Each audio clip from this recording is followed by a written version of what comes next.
Let's talk rifle. It's the smallest NCAA sport. Only 23 schools participate. This year, the championships will be held at the United States Military Academy. Now, you might figure that Army would have won several rifle championships, but you would be figuring wrong. It took 26 years before the cadets won their first NCAA rifle championship in 2005. The leader of that team finishes his college career in a couple of weeks. Chris Abalo led the team to the championship as a freshman. His sophomore year, the team finished third, and last year, it was second. Can the most successful shooter in Army history hit the bullseye in his last collegiate meet? This Beyond the Athlete feature is brought to you by Coca-Cola. He's been shooting since he was 12 years old, and Army coach Ron Wigger heard about the kid from Southern California all the way back in West Point, New York. Chris is that one special talent that every coach dreams of. I've used the statement a couple of times. He's one of those once-in-a-decade type of recruits. A six-time first-team All-America and the school record holder in small bore air rifle and combine, Chris has succeeded while competing at one of the most demanding academic institutions in the nation. My major right now is geospatial information science. It has a lot to do with cartography, remote sensing, and it has kind of a civil engineering side to it.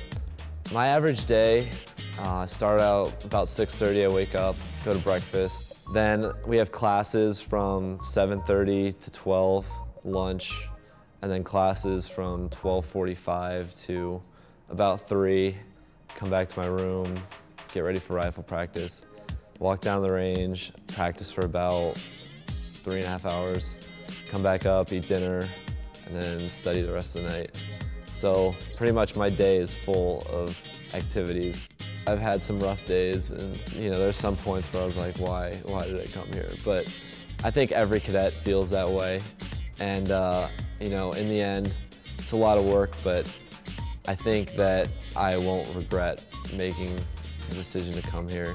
People expect Army as a rifle team to perform well, because that's what we do for a living. Every soldier, officer, is a soldier first, and like shooting is one of your basic skills. But as far as precision shooting, it's a lot different than what you would do in combat. The whole goal is to get as steady as possible.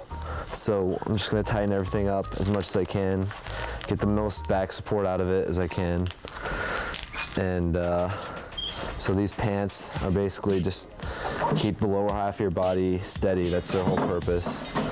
And the jacket is mainly just to keep the upper half of your body steady and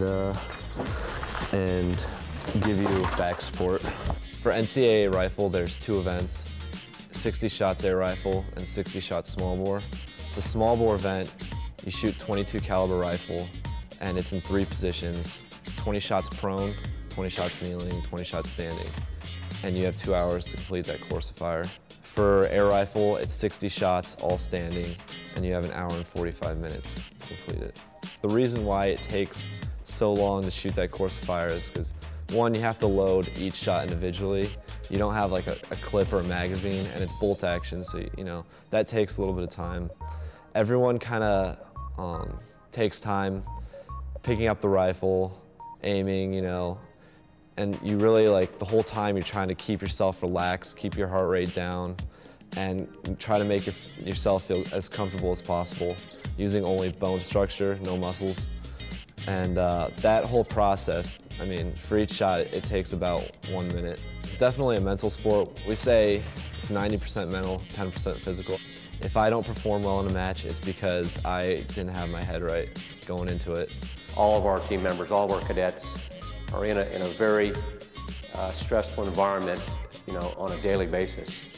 And so the pressure of competition and the pressure of West Point, they've learned to deal with it. And so it relates, I think, in competition, it helps us in competition because we're just more familiar with stress. I would say more the things I do in rifle help me in class. I think I'm able to stay relaxed for big tests and that kind of stuff. I guess I'm a little more focused and relaxed than the average person. That calm under fire will be tested over the next several months. In April, Chris will compete in the U.S. Olympic trials with the dream of representing his country at the Beijing Olympics this August. But first up, the NCAA Championships, March 14th and 15th, hosted by none other than the United States Military Academy. There's a little pressure there. As far as the team championship goes, you know, you can't really say what's going to happen that day when it comes to the match in March, but right now we're ranked #1 in the country. We've had a great season so far, and I think when it comes to that day, we're all going to perform really well. Good luck to Chris and the cadets next month, and good luck always to those men and women who continue to make up the long gray line.